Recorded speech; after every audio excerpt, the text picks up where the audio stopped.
बिस्मिल्लाहिर्रहमानिर्रहीम। प्यारे बच्चों, अस्सलामुअलैकुम। प्यारे बच्चों, कैसे हैं आप सब? उम्मीद करते हैं कि आप सभी प्यारे बच्चे खैरियत से होंगे और शौक से हमारी कहानियाँ सुन रहे होंगे। इमाम रज़ा अलैहिस्सलाम की ज़ियारत। शाम का वक्त था। हमारे आंगन में ठंडी हवा चल रही थी। दादी जान ने आंगन से मुझे आवाज दी, अमीर अली बेटा चटाई लेते आओ। मैं चटाई ले आया। दादी जान ने उसे क्यारी के पास बिछा दिया। इतने में दादा जान भी छड़ी के सहारे आ गए। उनके हाथ में एक पैकेट था जिसमें कई आइसक्रीम थी। मैं और इसरा आइसक्रीम देखकर खुशी से झूम उठे। बाबा जान ऑफिस से अभी तक नहीं आए थे और अम्मी जान किचन में काम कर रही थी और दादी जान सहन में झाड़ू लगा रही थी। दादा जान ने धीरे से दादी से कहा, मुझे पास की ट्रेवल एजेंसी से पता चला है कि मशहद का टिकट मिल रहा है। दादी जान का कई दिन से इमाम रज़ा अलैहिस्सलाम की ज़ियारत के लिए मशहद जाने का दिल चाह रहा था, लेकिन बाबा जान को ऑफिस में बहुत सारा काम था, इसलिए मशहद का प्लान ही नहीं बन पा रहा था। आज दादी जान ने फिर उनसे कहा, बेटा कुछ दिन की छुट्टी ले लो और हमें मशहद ले चलो। दादा ने भी उनकी हाँ में हाँ मिलाई और बोले, मैंने पास की ट्रेवल एजेंसी से बात की है, कल मैं अपना और तुम्हारी माँ का टिकट बुक करवा लेता हूँ। मैंने और इसरा ने कहा, और हम लोग? दादी जान ने कहा, ठीक है बेटा, तुम लोगों को भी साथ ले चलेंगे। दादी का इतना शौक देखकर बाबा जान ने कहा, ठीक है, कल मैनेजर से बात करके देखता हूँ, दुआ कीजिए छुट्टी मिल जाए। खुदा का शुक्र है कि बाबा जान को छुट्टी मिल गई और मशहद का प्लान बन गया। अगले दिन हम ट्रेन में बैठ गए और ट्रेन सीटी बजाती हुई चल पड़ी।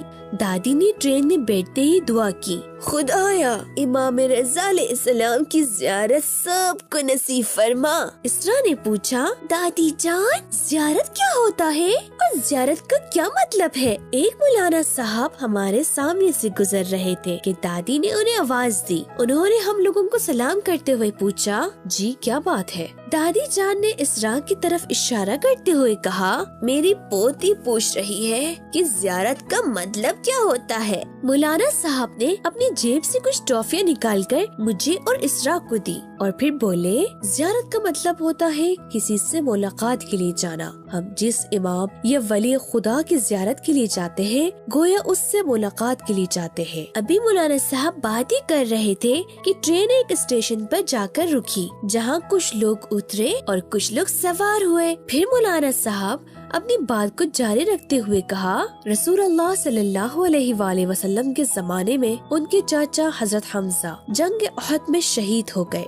उनको उसी जगह पर दफन कर दिया गया। जनाब ज़हरा सलामुल्लाह अलैहा हफ्ते में एक बार जनाब हमजा की कब्र की ज़ियारत को जाया करती थी और उन्होंने जनाब हमजा की कब्र की मिट्टी से एक तस्वीर बनाई ताकि उससे जिक्र खुदा कर सके। मैंने कहा, इसका मतलब ये है कि रसूलुल्लाह सल्लल्लाहु अलैहि वसल्लम के जमाने में भी ज़ियारत हुआ करती थी। मौलाना साहब ने कहा, मदीने में इस्लाम से पहले लोगों में ये रस्म नहीं थी कि वो किसी की कब्र पर जाएं, लेकिन रसूलुल्लाह सल्लल्लाहु अलैहि वसल्लम ने उन्हें सिखाया। वो हर दिन सुबह में अपने साथियों के साथ बकी नाम के कब्रिस्तान जाते और वहाँ की ज़ियारत करते।